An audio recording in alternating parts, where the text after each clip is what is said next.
ಹೊಸ ಕತೆಗೆ ನಿಮಗೆಲ್ಲರಿಗೂ ಸ್ವಾಗತ. ದಯವಿಟ್ಟು ನಮ್ಮ ಚಾನಲನ್ನು ಸಬ್ಸ್ಕ್ರೈಬ್ ಮಾಡಿ. ರೂಮಿನಲ್ಲಿ ಕಿಟಕಿಗಳನ್ನು ಮುಚ್ಚಿ ರಾಜ ಆರಾಮಾಗಿ ಹೊಡೆದುಕೊಳ್ತಾ ಇದ್ದ. ಆಕಸ್ಮಿಕವಾಗಿ ಒಳಗಿನಿಂದ ಬಾಗಿಲಿನ ಚಿಲಕ ಹಾಕೋದನ್ನ ಮರೆತಿದ್ದ. ಆಕಸ್ಮಿಕವಾಗಿ ಅವನ ಚಿಕ್ಕಮ್ಮ ಒಳಗೆ ಬಂದ್ಲು. ಎದುರಿನ ದೃಶ್ಯವನ್ನ ನೋಡಿ ಅವಳು ತಕ್ಷಣ ಹೊರಗೆ ಓಡುವದ್ಲು. ಆದರೆ ಅವಳು ತನ್ನ ಕೆಲಸವನ್ನ ನಿಲ್ಲಿಸೋದು ಅನಿವಾರ್ಯ ಅಂತ ಅವನು ಭಾವಿಸಿರ್ಲಿಲ್ಲ. ಅವನು ಹೊರಗೆ ಬಂದಾಗ ಅವಳ ಚಿಕ್ಕಮ್ಮ ಕೇಳಿದ್ಲು, ಯಾಕೆ ರಾಜ ಒಳಗೆ ಏನ್ ಮಾಡ್ತಾ ಇದ್ದೆ ಅಂತ. ಅವನು ಹೇಳ್ದ, ಚಿಕ್ಕಮ್ಮ, ನಿಮಗಂತೂ ಎಲ್ಲ ಗೊತ್ತೇ ಇದೆ. ಈಗ ನನ್ನ ಬಾಯಿಂದ ಏನ್ ಕೇಳೋದಕ್ಕೆ ಬಯಸ್ತಾ ಇದ್ದೀರಿ ಅಂತ. ಆಗ ಚಿಕ್ಕಮ್ಮ ಹೇಳಿದ್ಲು, ಸರಿ, ಆದ್ರೆ ನೀನು ನಿನ್ನ ಕೆಲಸವನ್ನ ನಿಲ್ಲಿಸ್ಬೇಕಿತ್ತು. ಆಗ ಅವನು ಹೇಳ್ದ, ಚಿಕ್ಕಮ್ಮ, ನೀವು ಅದೇ ಸಮಯದಲ್ಲಿ ಕೋಣೆಗೆ ಅಂದ್ರೆ ರೂಮಿಗೆ ಬರ್ತೀರಿ ಅಂಥೇಳಿ ನನಗೆ ಹೀಗೆ ಗೊತ್ತಾಗ್ತಾ ಇತ್ತು. ಆದ್ರೂ ನಾನು ಏನೂ ತಪ್ಪು ಮಾಡ್ತಾ ಇರಲಿಲ್ಲ ಬಿಡಿ. ಆಗ ಚಿಕ್ಕಮ್ಮ ಹೇಳಿದ್ಲು, ಆ ವಿಷಯವಲ್ಲ, ಆದ್ರೆ ಯಾರಾದ್ರೂ ಆ ಕೆಲಸ ಮಾಡೋದನ್ನ ನೋಡಿದ್ರೆ ಅವರಿಗೂ ಕೂಡ ಅದನ್ನೇ ಮಾಡಬೇಕು ಅಂತನೋ ಆಸೆ ಉಂಟಾಗುತ್ತೆ ಅಂಥೇಳಿ ನನಗೆ ಗೊತ್ತಿಲ್ವೇ. ಆಗ ರಾಜ ಹೇಳ್ದ, ಹಾಗಾದ್ರೆ ಚಿಕ್ಕಮ್ಮ, ನೀವು ಕೂಡ ಬರ್ತೀರಿ. ಆಗ ಚಿಕ್ಕಮ್ಮ ಹೇಳಿದ್ಲು, ನನಗೂ ತುಂಬಾ ಮನಸ್ಸಿದೆ, ಆದ್ರೆ ನಿನಗೆ ಗೊತ್ತಿದೆಯಲ್ಲ, ನಿಮ್ಮ ಚಿಕ್ಕಪ್ಪ ಎಷ್ಟೋ ದಿನಗಳಿಂದ ಹೊರಗೆ ಹೋಗಿದ್ದಾರೆ ಮತ್ತು ನಾನು ಕೂಡ ಒಬ್ಳೆ ಇದೆಲ್ಲವನ್ನ ಹೇಗೆ ಮಾಡ್ಲಿ. ಆಗ ರಾಜ ಹೇಳ್ದ, ಚಿಕ್ಕಮ್ಮ, ನೀವು ಬೇಸರ ಮಾಡಿಕೊಳ್ಳದೇ ಇದ್ರೆ ನಾನು ನಿಮಗೆ ಸಹಾಯ ಮಾಡ್ತೇನೆ. ನಾನು ನಿಮ್ಮ ಜೊತೆ ಚೆನ್ನಾಗಿ ಆ ಕೆಲಸ ಮಾಡಬಲ್ಲೆ. ಆಗ ಚಿಕ್ಕಮ್ಮ ಹೇಳಿದ್ಲು, ನಿನ್ನ ತಲೆ ಕೆಟ್ಟಿದ್ಯೆ. ಚಿಕ್ಕಮ್ಮ ಇನ್ನು ಏನಾದರೂ ಹೇಳೋ ಮೊದಲೇ ಆ ರಾಜ ತಕ್ಷಣ ಅಲ್ಲಿಂದ ಓಡಿ ಹೋಗ್ಬಿಟ್ಟ. ಹೇಗಿದ್ರು ಅವನು ತನ್ನ ಚಿಕ್ಕಮ್ಮನ ಜೊತೆ ಆ ಕೆಲಸವನ್ನ ಬಹಳ ಹಿಂದಿನಿಂದಲೂ ಮಾಡೋದಕ್ಕೆ ಬಯಸಿದ್ದ. ತುಂಬ ಆಸೆ ಇತ್ತು ಅವನಿಗೆ, ಆದರೆ ಅದನ್ನ ಹೇಳುವ ಧೈರ್ಯ ಅವನಿಗೆ ಬರ್ತಾ ಇರಲಿಲ್ಲ. ಆದರೆ ಇವತ್ತು ಚಿಕ್ಕಮ್ಮ ಅವನನ್ನ ನೋಡಿಬಿಟ್ಟಿದ್ಲು ಅವನು ಮಾಡ್ಕೊಳ್ಬೇಕಾದ್ರೆ. ಆದ್ದರಿಂದ ಇಂದು ಆ ಮಾತನ್ನ ಹೇಳೋದಕ್ಕೆ ಸರಿಯಾದ ಸಮಯ ಮತ್ತು ಸರಿಯಾದ ವಾತಾವರಣವಿತ್ತು. ಅದಕ್ಕಾಗಿ ಅವನು ತನ್ನ ಮಾತನ್ನ ಹೇಳಿಬಿಟ್ಟ. ಅವನಿರೋ ಆಸೆಯನ್ನ ಹೇಳಿಬಿಟ್ಟ. ಇದರಿಂದ ಅವನಿಗೆ ಒಂದು ವಿಷಯ ತಿಳಿತು, ಯಾವುದೇ ಮಾತನ್ನ ಹೇಳೋದಕ್ಕೆ ಒಂದು ಸರಿಯಾದ ಸಮಯವಿರುತ್ತೆ ಮತ್ತು ಆ ಸಮಯ ಬಂದಾಗ ಮಾತಾಡಿಬಿಡಬೇಕು. ಯಾಕಂದ್ರೆ ಆಗ ಮಾತುಗಳು ಪೂರೈಕೆಯಾಗುವ ಸಾಧ್ಯತೆಗಳು ಹೆಚ್ಚಿರುತ್ತವೆ, ಆಸೆ ಸಫಲ ಆಗ್ಬೋದು ಅಂತ. ಒಂದು ರಾತ್ರಿ ಚಿಕ್ಕಪ್ಪ ಮತ್ತು ಚಿಕ್ಕಮ್ಮ ಟೆರೇಸ್ ಮೇಲೆ ಕೆಲಸ ಮಾಡ್ತಾ ಇದ್ರು. ಆಗ ರಾಜ ಅವರೆಲ್ಲರನ್ನ ಮಾಡೋದನ್ನ ನೋಡ್ತಾ ಇದ್ದ. ಅವನೊಂದು ಸ್ವಲ್ಪ ಸಮಯ ನಿಂತು ನೋಡ್ದ. ಅದು ಅವನ ಮನೆ ಮುಂದೆ ಒಂದು ಸಿನಿಮಾ ನಡೀತಾ ಇರುವಂತಿತ್ತು. ಚಿಕ್ಕಪ್ಪ ಚಿಕ್ಕಮ್ಮನ ನೋಡಿ ಅವನಿಗೆ ತುಂಬಾ ಆನಂದ ಆಗ್ತಾ ಇತ್ತು. ಚಿಕ್ಕಪ್ಪ ತನ್ನ ಪೂರ್ಣ ಶಕ್ತಿ ಹಾಕಿ ಕೆಲಸ ಮಾಡ್ತಾ ಇದ್ರು.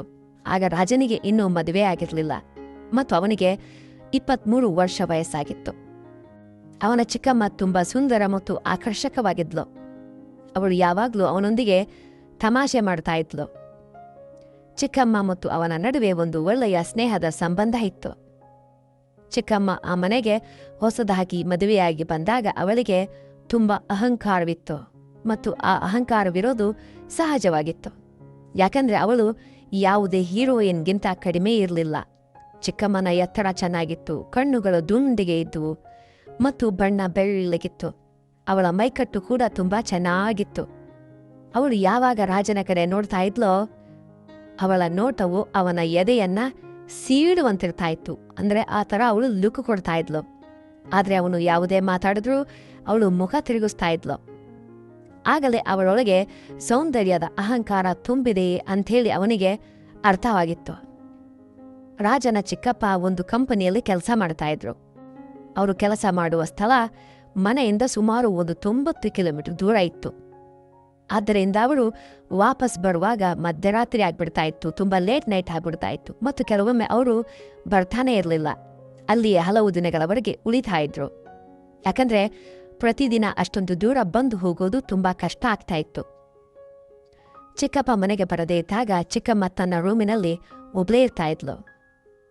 ರಾಜನು ಚಿಕ್ಕಮ್ಮ ಒಬ್ಬಂಟಿಯಾಗಿ ತಳಮಲಿಸೋದನ್ನ ಸುಮಾರು ಬಾರಿ ನೋಡಿದ್ದ ಮತ್ತು ಚಿಕ್ಕಪ್ಪ ಮಧ್ಯರಾತ್ರಿ ಮನೆಗೆ ಬರ್ತಾರೆ. ಕೆಲವೊಮ್ಮೆ ಮಾತ್ರ ಕೆಲಸ ಮಾಡ್ತಾರೆ, ಕೆಲವೊಮ್ಮೆ ಇಲ್ಲ ಅಂಥೇಳಿ ಅವನು ಗಮನಿಸಿದ್ದ. ಚಿಕ್ಕಮ್ಮನಿಗೆ ಎಷ್ಟು ಪ್ರೀತಿಯ ಅಗತ್ಯವಿದೆಯೋ ಅಷ್ಟು ಪ್ರೀತಿಯನ್ನ ಚಿಕ್ಕಪ್ಪ ಕೊಡೋದಕ್ಕೆ ಸಾಧ್ಯವಾಗ್ತಾ ಇಲ್ಲ ಅಂತನ್ನೋ ವಿಷಯ ಅವನಿಗೆ ಚೆನ್ನಾಗಿ ಅರ್ಥ ಆಗಿತ್ತು. ಒಂದಿನ ಬೆಳಗ್ಗೆ ರಾಜ ಚಿಕ್ಕಮ್ಮ ತುಂಬಾ ಉದಾಸೀನವಾಗಿರೋದನ್ನು ಕಂಡ, ತುಂಬಾ ಬೇಜಾರಲ್ಲಿ ಇರೋದನ್ನ ಕಂಡ. ಅವನು ಅವಳನ್ನ ಕೇಳ್ದ, ಚಿಕ್ಕಮ್ಮ ಏನಾಯ್ತು, ನೀವು ಇಷ್ಟು ಉದಾಸೀನರಾಗಿರೋದು ಯಾಕೆ? ಆಗ ಚಿಕ್ಕಮ್ಮ ಹೇಳಿದ್ಲು, ನನ್ನ ಆರೋಗ್ಯ ಸರಿಯಿಲ್ಲ ರಾಜ ಅಂತ. ನಂತರ ರಾಜ ಅವಳಿಗಾಗಿ ಮೆಡಿಕಲ್ನಿಂದ ಔಷಧಿಯನ್ನ ತಂದುಕೊಟ್ಟ. ಔಷಧಿಯನ್ನ ಸೇವಿಸಿ ಚಿಕ್ಕಮ್ಮ ಅವರ ರೂಮಿಗೆ ಹೋದ್ಲು. ಸ್ವಲ್ಪ ಸಮಯದ ನಂತರ ಅವಳ ಆರೋಗ್ಯದ ಬಗ್ಗೆ ವಿಚಾರಿಸೋದಕ್ಕೆ ರಾಜ ಹೋದಾಗ ಅವಳಿಗೆ ತುಂಬಾ ಜ್ವರ ಇತ್ತು. ಆಗ ಅವನು ಕೇಳ್ದ, ಚಿಕ್ಕಮ್ಮ, ಇವತ್ತು ಚಿಕ್ಕಪ್ಪ ಮನೆಗೆ ಬರ್ತಾರೋ ಅಥವಾ ಇಲ್ವೋ? ಆಗ ಚಿಕ್ಕಮ್ಮ ಹೇಳಿದ್ಲು, ಅವರು ಆಫೀಸ್ ಕೆಲಸದ ಮೇಲೆ ಕೆಲವು ದಿನಗಳ ಕಾಲ ಹೊರಗೆ ಹೋಗಿದ್ದಾರೆ ಅಂತ. ಆಗ ರಾಜ ಆಲೋಚಿಸಿದ, ಈಗ ಏನ್ ಮಾಡೋದು? ಚಿಕ್ಕಮ್ಮನ ಸ್ಥಿತಿ ಹದಗೆಡ್ತಾ ಇದೆ. ಅವನಿಗೆ ನೆನಪಾಯ್ತು ತನ್ನ ಗೆಳೆಯನ ತಂದೆ ಡಾಕ್ಟರ್ ಅಂತೇಳಿ. ಅವನು ತಕ್ಷಣ ಗೆಳೆಯನಿಗೆ ಫೋನ್ ಮಾಡಿ ಹೇಳ್ದ, ಅಣ್ಣ, ನೀನು ಒಂದುತ್ಸಾಹ ಮಾಡಬೇಕು. ಅವನು ಹೇಳೋ ಏನ್ ಕೆಲಸ ಅಂತಂದ. ಆಗಾರ ಹೇಳ್ದ, ಬೇಗ ನಿಮ್ಮ ತಂದೆಯನ್ನ ನಮ್ಮ ಮನೆಗೆ ಕಳುಹಿಸು. ನಮ್ಮ ಚಿಕ್ಕಮ್ಮನ ಆರೋಗ್ಯ ತುಂಬಾ ಹದಗೆಕ್ಕಿದೆ. ಅವನು ಸರಿಯಾನ ಈಗಲೇ ಕಳಿಸುತ್ತೇನೆ ಅಂತಂದ. ಸ್ವಲ್ಪ ಸಮಯದ ನಂತರ ಡಾಕ್ಟರ್ ಬಂದ್ರು. ಅವರು ಚಿಕ್ಕಮ್ಮನಿಗೆ ಒಂದು ಇಂಜೆಕ್ಷನ್ ಅನ್ನ ನೀಡಿದ್ರು ಮತ್ತು ಕೆಲವು ಔಷಧಿಗಳನ್ನ ಬರೆದುಕೊಟ್ರು. ಸುಮಾರು 1 ಗಂಟೆಯ ನಂತರ ಚಿಕ್ಕಮ್ಮನಿಗೆ ಆರಾಮವಾಗಲು ಶುರುವಾಯಿತು. ನೆಕ್ಸ್ಟ್ ಡೇ ಬೆಳಗ್ಗೆ ರಾಜ ಬಾತ್ರೂಮ್ಗೆ ಹೋಗ್ತಾ ಇರ್ಬೇಕಾದ್ರೆ ಚಿಕ್ಕಮ್ಮ ಹೇಳಿದ್ಲು, ರಾಜ 1 ನಿಮಿಷ ಇಲ್ಬಾ. ಅವನು ಹೋದಾಗ ಚಿಕ್ಕಮ್ಮ ಹೇಳಿದ್ಲು, ದಯವಿಟ್ಟು ನನ್ನನ್ನು ಕ್ಷಮಿಸು. ರಾಜ ಕೇಳ್ದ, ಯಾವ ವಿಷಯಕ್ಕಾಗಿ ಅಂತ. ಆಗ ಚಿಕ್ಕಮ್ಮ ಹೇಳಿದ್ಲು, ನಾನು ಈ ಮನೆಗೆ ಬಂದಾಗಿನಿಂದ ಒಮ್ಮೆಯೂ ನಿನ್ನೊಂದಿಗೆ ನೇರವಾಗಿ ಮಾತಾಡಿಲ್ಲ, ಅಂದ್ರೆ ಸರಿಯಾಗಿ ಮಾತಾಡಿಲ್ಲ. ಆದ್ರೆ ನೀನು ನನ್ನನ್ನು ಇಷ್ಟೊಂದು ಚೆನ್ನಾಗಿ ನೋಡ್ಕೊಳ್ತಾ ಇದ್ದೀಯಾ? ರಾಜ ಹೇಳ್ದ, ಚಿಕ್ಕಮ್ಮ, ಪರವಾಗಿಲ್ಲ, ನಾನು ನಿಮ್ಮನ್ನ ನನ್ನವರು ಅಂತ ಭಾವಿಸ್ತೇನೆ. ನಂತರ ಅವನು ತನ್ನ ಮನಸ್ಸಿನ ಮಾತನ್ನ ಹೇಳಿಬಿಡೋಣ ಅಂತ ಯೋಚನೆ ಮಾಡ್ದ. ಆದ್ರೆ ಮತ್ತೆ ಯೋಚನೆ ಮಾಡ್ದ, ಈಗ ಮನಸ್ಸಿನ ಮಾತನ್ನ ಹೇಳೋದು ಮೂರ್ಖತನವಾಗಬಹುದು. ಇದು ಸರಿಯಾದ ಸಮಯ ಅಲ್ಲ. ಯಾಕಂದ್ರೆ ಈಗಷ್ಟೇ ಚಿಕ್ಕಮ್ಮ ತನ್ನ ಕಡೆ ಆಕರ್ಷಿತಳಾಗಿದ್ದಾಳೆ ಮತ್ತು ಮಾತನಾಡ್ತಾ ಇದ್ದಾಳೆ. ಈಗಲೇ ಎಲ್ಲವನ್ನ ಹೇಳಿದ್ರೆ ಅವಳು ಕೋಪಗೊಳ್ಳಬಹುದು.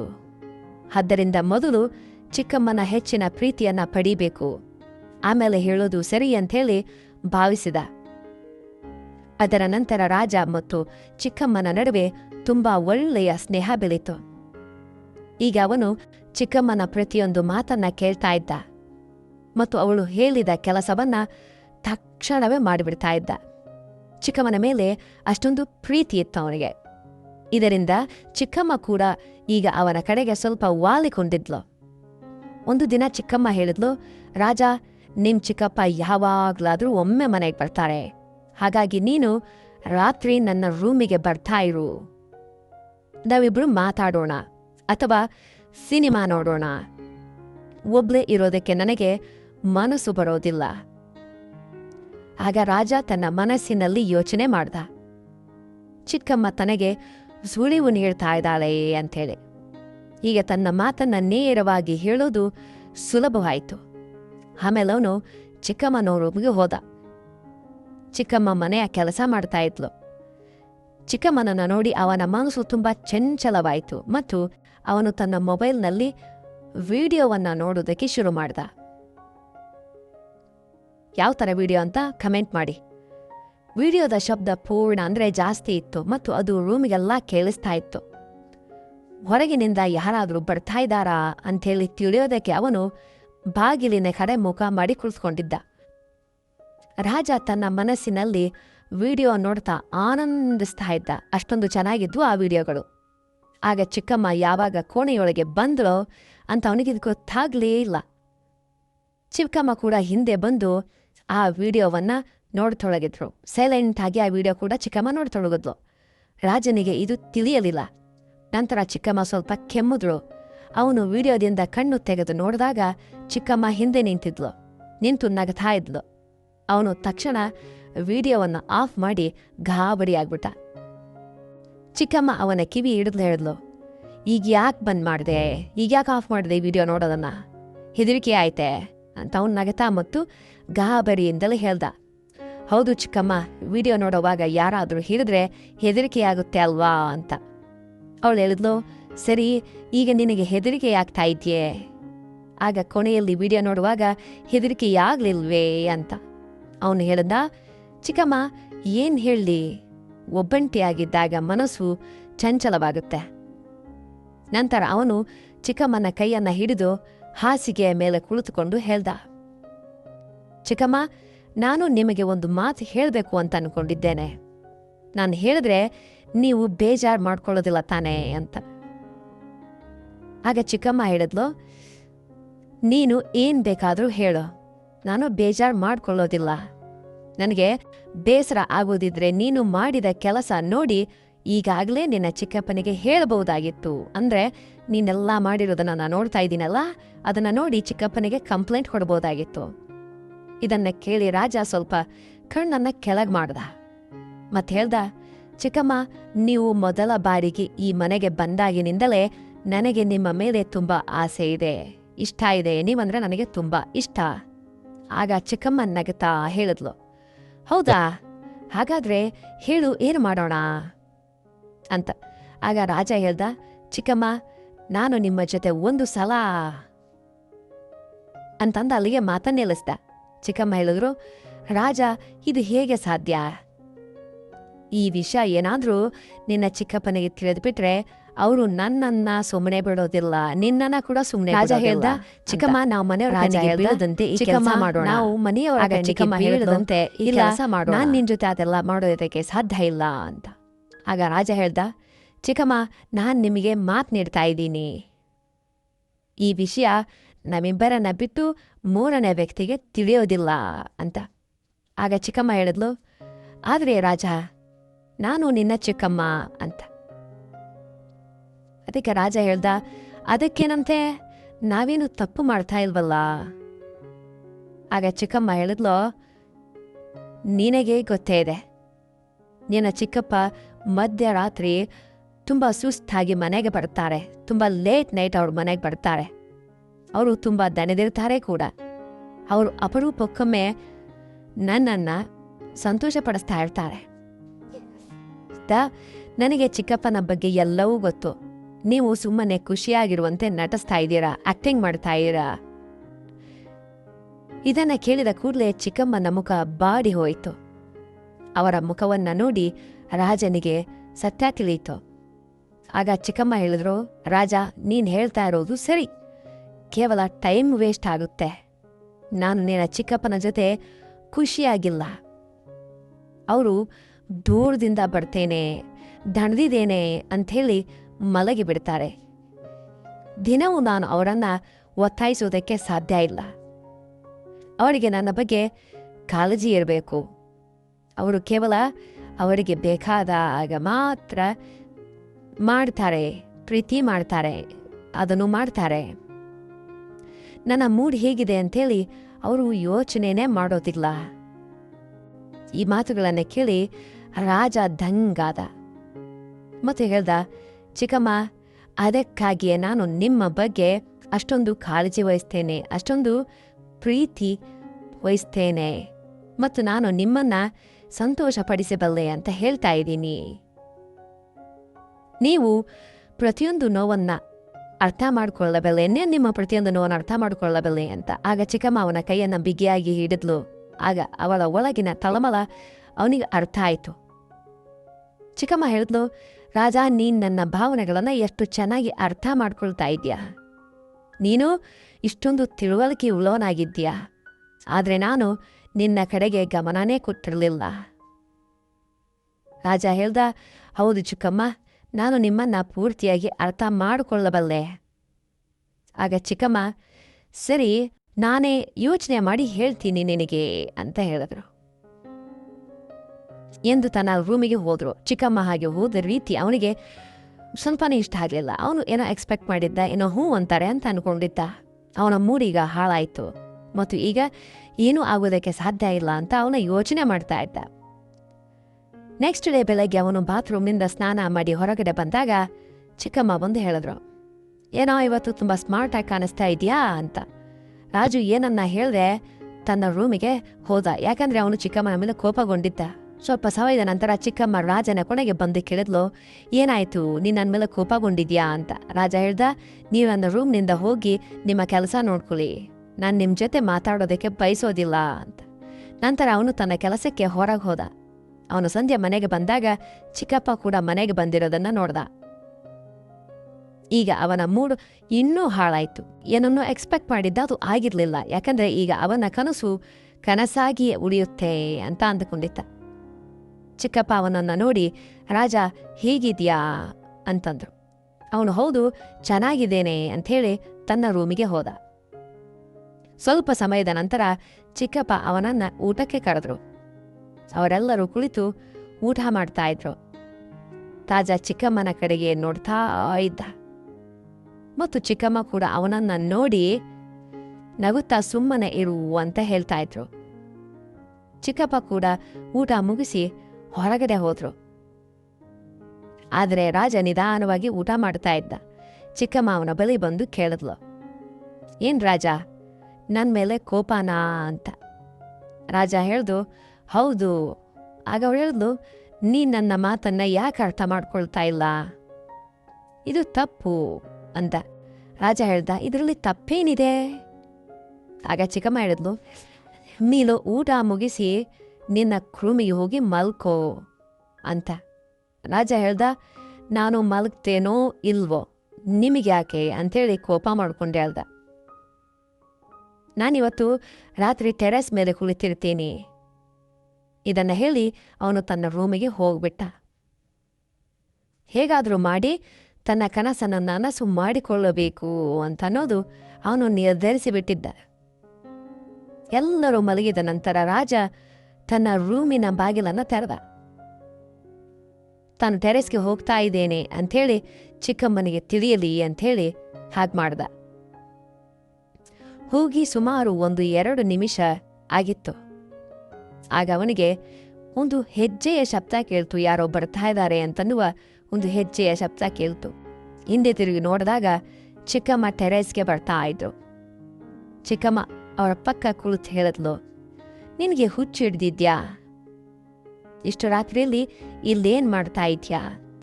ಆಗ ರಾಜ ಹೇಳ್ದ, ನನ್ನ ಇಷ್ಟ, ನಾನು ಏನು ಬೇಕು ಅದನ್ನ ಮಾಡ್ತೀನಿ, ನೀವು ಕೆಳಗೆ ಹೋಗಿ ಅಂತ ಕೋಪದಿಂದ ಹೇಳ್ದ.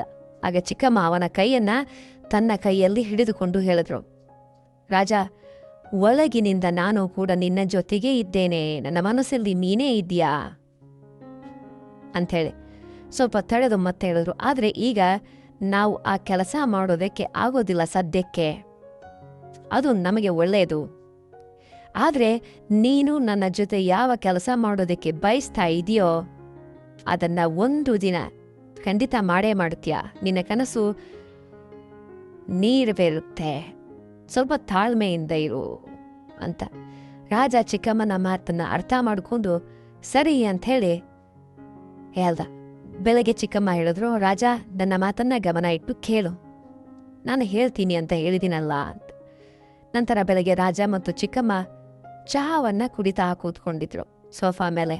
ಆಗ ಚಿಕ್ಕಪ್ಪ ಬಂದು ಹೇಳಿದ್ರು, ನಾನು ನಿಮಗೆ ಒಂದು ಮಾತನ್ನ ಹೇಳಲು ಬಂದಿದ್ದೇನೆ.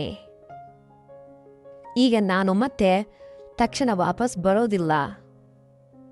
ನಾನು ಆಫೀಸ್ ಕೆಲಸದ ಮೇಲೆ ಹೊರಗಡೆ ಹೋಗ್ತಾ ಇದ್ದೀನಿ ಮತ್ತು ಸುಮಾರು 1-2 ತಿಂಗಳ ನಂತರವೇ ವಾಪಸ್ ಬರ್ತೀನಿ. ಆಮೇಲೆ ಚಿಕ್ಕಪ್ಪ ಹೇಳಿದ್ರು, ರಾಜ, ಈಗ ಮನೆಯ ಜವಾಬ್ದಾರಿ ಎಲ್ಲ ನಿನ್ನದು, ನೀನೇ ಈ ಮನೆನ ಚೆನ್ನಾಗಿ ನೋಡ್ಕೊಳ್ಬೇಕು, ನಿನ್ನ ಚಿಕ್ಕಮ್ಮನನ್ನ ಚೆನ್ನಾಗಿ ನೋಡ್ಕೋ. ರಾಜ ಹೇಳ್ದ, ಚಿಕ್ಕಪ್ಪ, ನೀವು ನಿಶ್ಚಿಂತೆಯಿಂದ ಇರಿ, ನಾನು ಮನೆ ಜವಾಬ್ದಾರಿಯನ್ನ ಚೆನ್ನಾಗಿ ನಿಭಾಯಿಸ್ತೇನೆ ಅಂತ ಹೇಳ್ದ ಮತ್ತು ಚಿಕ್ಕಮ್ಮನನ್ನ ಪೂರ್ತಿಯಾಗಿ ನೋಡ್ಕೊಳ್ತೇನೆ. 1 ಗಂಟೆಯ ನಂತರ ಚಿಕ್ಕಪ್ಪನ ಟ್ರೈನ್ ಇತ್ತು. ರಾಜ ಅವರನ್ನ ಕರ್ಕೊಂಡು ರೈಲ್ವೆ ಸ್ಟೇಷನ್ಗೆ ಹೋಗಿ ಬಿಟ್ಟು ಬಂದ. ಟ್ರೈನ್ ಹತ್ತಿಸಿ ಬಂದ. ಅವನು ಮನೆಗೆ ಬಂದಾಗ ಚಿಕ್ಕಮ್ಮ ಅಳ್ತಾ ಇದ್ರು. ಅವನು ಕೇಳ್ದ, ಚಿಕ್ಕಮ್ಮ ಏನಾಯ್ತು, ಯಾಕೆ ಅಳ್ತಾ ಇದ್ದೀರಾ ಅಂತ. ಅಳದೆ ಏನ್ ಮಾಡ್ಲಿ, ನಿನ್ನ ಚಿಕ್ಕಪ್ಪ ಈಗಾಗಲೇ ಎಷ್ಟೋ ದಿನಗಳ ನಂತರ ಆಗಾಗ ಬರ್ತಾ ಇದ್ರು. ಈಗ ಡೈರೆಕ್ಟಾಗಿ ಸುಮಾರು 2 ತಿಂಗಳ ನಂತರ ಬರ್ತಾ ಇದ್ದಾರೆ. ಈಗ ನೇರವಾಗಿ 2 ತಿಂಗಳ ಕಾಲ ಹೋಗ್ತಾ ಇದ್ದಾರೆ ಅಂತ ಹೇಳ್ತಾ ಇನ್ನೂ ಅಳತಕ್ಕೆ ಶುರು ಮಾಡಿದ್ರು. ರಾಜ ಚಿಕ್ಕಮ್ಮನನ್ನ ಹಾಸಿಗೆಯ ಮೇಲೆ ಕೂರಿಸಿ ಹೇಳ್ದ, ಚಿಕ್ಕಮ್ಮ, ಪರವಾಗಿಲ್ಲ, ಚಿಕ್ಕಪ್ಪ ಕೆಲಸಕ್ಕೆ ಹೋಗಲೇಬೇಕಿತ್ತು ಮತ್ತು ನಿಮ್ಮನ್ನ ನೋಡಿಕೊಳ್ಳೋದಕ್ಕೆ ನಾನಿದ್ದೀನಿ ಅಂತ ಹೇಳುತ್ತಿದ್ದಂತೆ ಚಿಕ್ಕಮ್ಮ ರಾಜನನ್ನ ತಬ್ಬಿಕೊಂಡ್ಲು. ಇದರ ನಂತರ ಏನು ಹೇಳಿದೆ, ಚಿಕ್ಕಮ್ಮ ನೀ ಎಲ್ಲ ಆರಂಭಿಸಿದ್ಲು ಮತ್ತು ಮಾತೆ ಮುಂದೆ ಸಾಕ್ತು. ಯಾಕಂದ್ರೆ ಚಿಕ್ಕಮ್ಮ ಈಗ ತುಂಬ ದುಃಖದಲ್ಲಿದ್ಲು ಮತ್ತು ಪೂರ್ತಿಯಾಗಿ ಸಿದ್ಧಳಾಗಿದ್ಲು ಎಲ್ಲದಕ್ಕೂ. ಅವಳು ಏನನ್ನ ನೋಡೆ ತನ್ನೆಲ್ಲ ಪ್ರೀತಿಯನ್ನ ಅವನಿಗೆ ನೀಡಿದ್ಲು. ರಾಜ ಕೂಡ ಹಿಂದೆ ಸರಿಲಿಲ್ಲ. ಚಿಕ್ಕಪ್ಪ ಯಾವಾಗಲೂ ಚಿಕ್ಕಮ್ಮನನ್ನ ಅರ್ಧದಲ್ಲೇ ಬಿಟ್ಟು ಬಿಡ್ತಾ ಇದ್ರು. ಆದರೆ ಇವತ್ತು ಆ ಕೊರತೆಯನ್ನ ರಾಜ ಪೂರೈಸ್ತಾ ಇದ್ದ. ಅವನು ಇಡೀ ರಾತ್ರಿ ಚಿಕ್ಕಮ್ಮನ ಸೇವೆ ಮಾಡ್ದ ಮತ್ತು ತುಂಬಾ ಆನಂದಿಸ್ದ. ಚಿಕ್ಕಮ್ಮ ಕೂಡ ಮನಸಾರೆ ಪ್ರೀತಿಯನ್ನ ತೋರಿಸ್ತಾ ಇದ್ಲು ಮತ್ತು ವಿಭಿನ್ನ ಆಂಗಲ್ಗಳನ್ನ ಬದಲಿಸುತ್ತಾ ಪೂರ್ತಿ ಸುಖವನ್ನ ಪಡೆದ್ಲು, ಆನಂದವನ್ನ ಪಡೆದ್ಲು. ಸುಮಾರು 3 ಗಂಟೆ ಆಗಿತ್ತು ಮತ್ತು ನಂತರ ಅವರಿಬ್ರು ಮಲ್ಕೊಂಡ್ರು. ನೆಕ್ಸ್ಟ್ ಡೇ ಚಿಕ್ಕಮ್ಮ ಎದ್ದಾಗ ಅವಳ ಮುಖದಲ್ಲಿ ನಿಜವಾಗಿಯೂ ಖುಷಿಯಾಗಿದ್ದಾಳೆ ಅನ್ನೋದು ಸ್ಪಷ್ಟವಾಗಿ ಕಾಣಿಸ್ತಾ ಇತ್ತು. ಆಮೇಲೆ ಚಿಕ್ಕಮ್ಮ ಅವನ ಕೈಯನ್ನ ಹಿಡಿದು ಹೇಳಿದ್ಲು, ರಾಜ, ನೀನು ನನಗೆ ನೀಡಿದ ಖುಷಿಗಾಗಿ ತುಂಬಾ ಥ್ಯಾಂಕ್ ಯು ವೆರಿ ಮಚ್ ಅಂತ. ನೀನು ಯಾವಾಗಿಂದ ತಳಮಳಿಸ್ತಾ ಇದ್ದೆ ಅನ್ನೋದು ನನಗೆ ಗೊತ್ತಿಲ್ಲ ಅಂತ. ಆಗ ರಾಜ ಹೇಳ್ದ, ನೀವು ನನ್ನ ಮಾತನ್ನೇ ಕೇಳ್ತಾ ಇರಲಿಲ್ವಲ್ಲ, ಮತ್ತು ಇವತ್ತು ನೋಡಿ ನಿಮ್ಮ ಮುಖದ ಮೇಲೆ ನನಗೂ ಎಷ್ಟೊಂದು ಚೆನ್ನಾಗಿದೆ, ನೀವು ಒಳಗಿನಿಂದ ಎಷ್ಟೊಂದು ಖುಷಿಯಾಗಿದ್ದೀರಿ ಅಂತ ಹೇಳ್ತಾ ಇದೆ. ನಂತರ ಚಿಕ್ಕಮ್ಮ ಅವನನ್ನು ತಬ್ಬಿಕೊಂಡು ಥ್ಯಾಂಕ್ ಯು ನನ್ನ ರಾಜ ಅಂತ ಹೇಳಿದ್ಲು. ಆವತ್ತಿನಿಂದ ರಾಜ ತನ್ನ ಚಿಕ್ಕಮ್ಮನ ಕೋಣೆಯಲ್ಲೇ ಅವಳ ಜೊತೆ ಮಲಗೋದಕ್ಕೆ ಶುರು ಮಾಡ್ದ. ಮತ್ತು ಈಗ ಅವರಿಬ್ರು ಪ್ರತಿದಿನ ಖುಷಿಯಾಗಿರೋದಕ್ಕೆ ಪ್ರಾರಂಭ ಮಾಡಿದ್ರು. ಇಂದಿನ ಸಣ್ಣ ಕತೆ ನಿಮಗೆ ಇಷ್ಟ ಆಗಿದ್ರೆ ದಯವಿಟ್ಟು ವಿಡಿಯೋ ಲೈಕ್ ಮಾಡಿ, ಶೇರ್ ಮಾಡಿ, ಸಬ್ಸ್ಕ್ರೈಬ್ ಮಾಡಿ. ಇನ್ನೊಂದು ಕಥೆಯೊಂದಿಗೆ, ಹೊಸ ಕಥೆಯೊಂದಿಗೆ ನಿಮ್ಮನ್ನು ಭೇಟಿ ಆಗ್ತೀವಿ. ವಿಡಿಯೋ ಕೊನೆವರೆಗೂ ನೋಡಿದ್ದಕ್ಕೆ ತುಂಬ ಧನ್ಯವಾದಗಳು.